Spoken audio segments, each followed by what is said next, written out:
following through on those. And chief among those is what's happening at our southern border.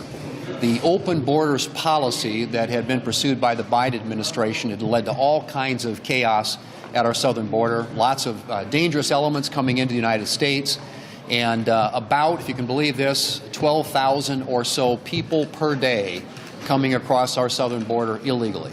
12,000. You have a change of administration. President Trump takes office. That number plummets from 12,000 down to 230 a day. That's what we're looking at right now. And if you look at a year ago where we were, January, February, March, April, and those numbers, it's just as I described it. It's about a 94, 95% drop in 1 year, thanks to the leadership of President Trump. And so as we think about what we need to do to support those efforts, obviously we are involved, as you all know, in a process up here. First step was budget resolution, which passed the House and the Senate before the Easter break, and now we're in the midst of the reconciliation bill, which is where we make law. And we intend in doing that to ensure that the President and his team have the resources they need to continue keeping our southern border secure. I think the American people made it very clear what they voted for last November. And obviously they are interested in making sure that we have good, strong military security, that we have good, strong border security, and that we have good, strong economic security in this country.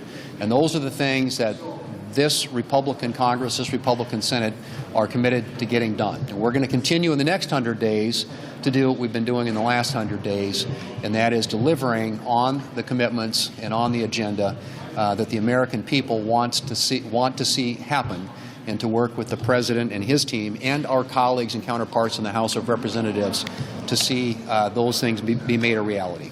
Senator Barrasso. Well, for the last 100 days, Republicans in Congress and the President of the United States have been working together, fighting for the American people. We all ran for office promising safety and prosperity for the folks of this great country. And we have a lot of work to do to fix the failures of the last 4 years of the Biden administration, to get our country back on track. Start with the border. You can see dramatic increases in the efforts to stem the flow of illegal immigrants, from over 7,000 a day under Biden to now 7,000 a month under Trump. Making the border secure means we are making our communities safe.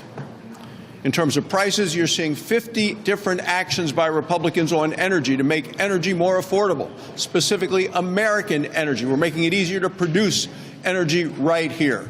That's the record of 100 days of the Trump Republican administration. There's still more work to be done. We still need to do the good work of blocking the $4 trillion tax increase that the Democrats want upon the American people. We're going to do everything we can to stop it. There's more work to be done, and another 100 days coming to get that work done. Senator Capito. Thank you. Well, we're all talking about the 100 days of the Trump administration, as you all are all writing about that as well. And I think Senator Thune actually brought this, but I brought a little chart that shows you the blue lines are the numbers of encounters under the Biden administration. The red lines in the first 3 months are the a number of encounters under the Trump administration. I mean, I think nothing spells success more than one of the biggest issues during the campaign, which was border security, which also leads to security in our communities and security not just within the country, but around the world. And so I say congratulations to President Trump.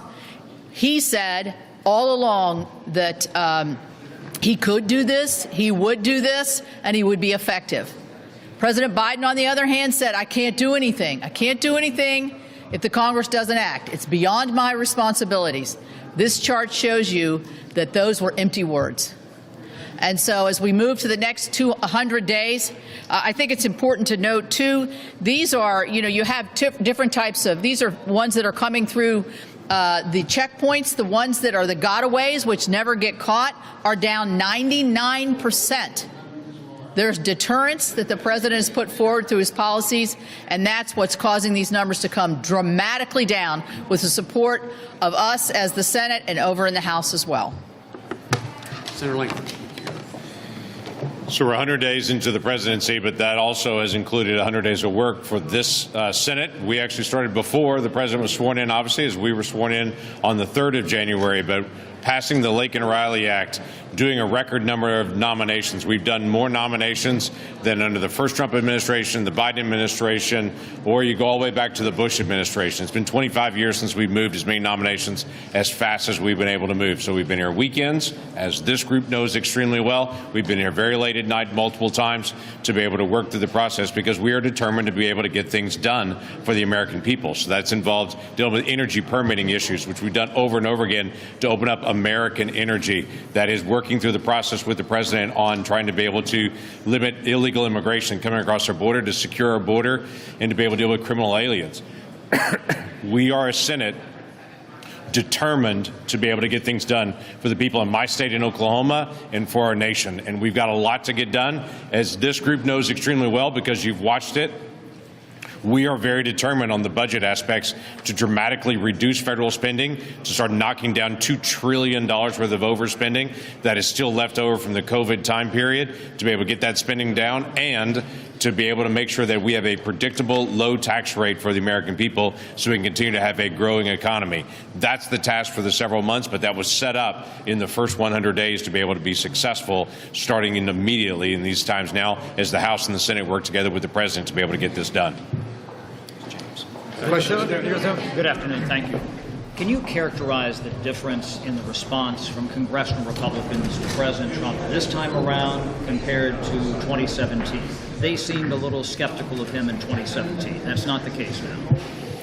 Well, I mean, I think we all watched what happened in November and the mandate he got from the American people. It was clear, it was decisive, and he had a clear message that he campaigned on, and he has been following through and delivering on that. And I think a lot of us who served with him in the last term also saw the effects and the results of a lot of the decisions that he made with respect to policy, and they were the right ones.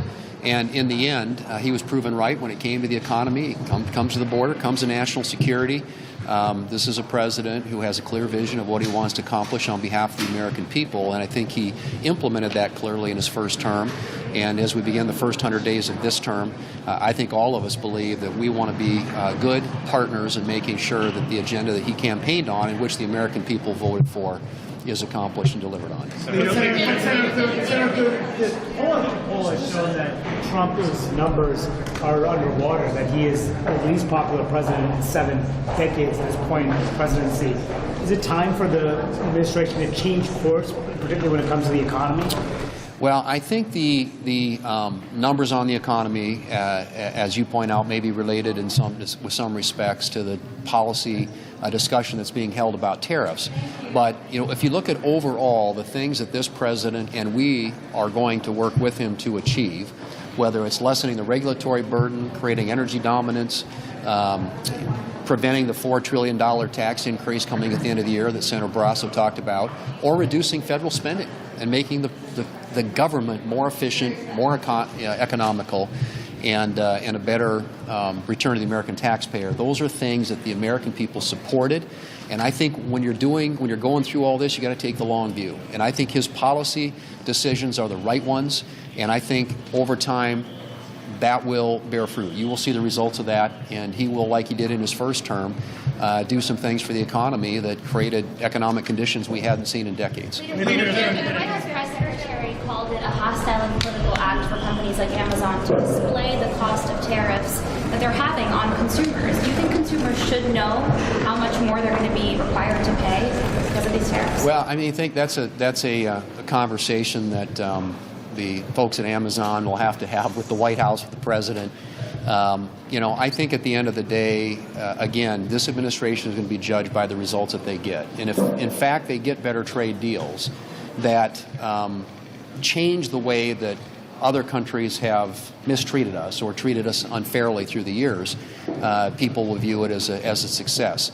And ultimately, you will see the economic conditions reflect that. And I think in the end, you're going to have inflation. It will be under control. But I understand, the short-term conclusions that people are drawing, or even some of the polling data that's out there. That is what it is. But the fact of the matter is that when you make policy decisions with a long-term outcome in mind, you've got to have some patience to get there. And I think that the discussion that they're having with Amazon is something that will be a discussion between the administration and the company leadership. But I don't for a minute believe that this administration isn't making the right decisions that lead us to the policy outcomes that are going to make the American people more safe, more secure, and more economically prosperous. We saw that in the first term, and I think they're doing the right things right now. But we've got to wait obviously the outcome of what this tariff debate ultimately looks like. Leader Thune, on reconciliation. Several of your Republican colleagues have asked you to take a very cautious approach when it comes to reconciliation and clean energy, IRA clean energy tax cuts, specifically some of those affecting your constituents, your farmers, sustainable aviation fuel, biofuels, biodiesel. Can you support a more surgical, cautious approach to reconciliation cuts in this area? Well, I mean, we're going to ultimately what gets included in a reconciliation bill will be determined by what there are 218 votes for in the House and 51 or 50 votes in the United States Senate. And obviously there are differences of opinion about some of the various provisions in previous legislation and the one that you noted. And my guess is as we get further into these discussions, we will come up with a plan that gets us to 18 in the House, 50 votes in the Senate, ultimately 51 if the Vice President has to be involved. But to preserve the 2017 Tax Cuts and Jobs Act and make sure that we have the right incentives in place for American energy production. And whether that's in the renewable space, the conventional space, I think most of us up here agree that an all-of-the-above energy strategy when it comes to American energy is the right one. And as we work through reconciliation, there will be some give and take, and obviously conversations around some of the energy policies and provisions that are in place today. But at the end of the day, it's about making America not only energy independent, but energy dominant. So, thanks, guys.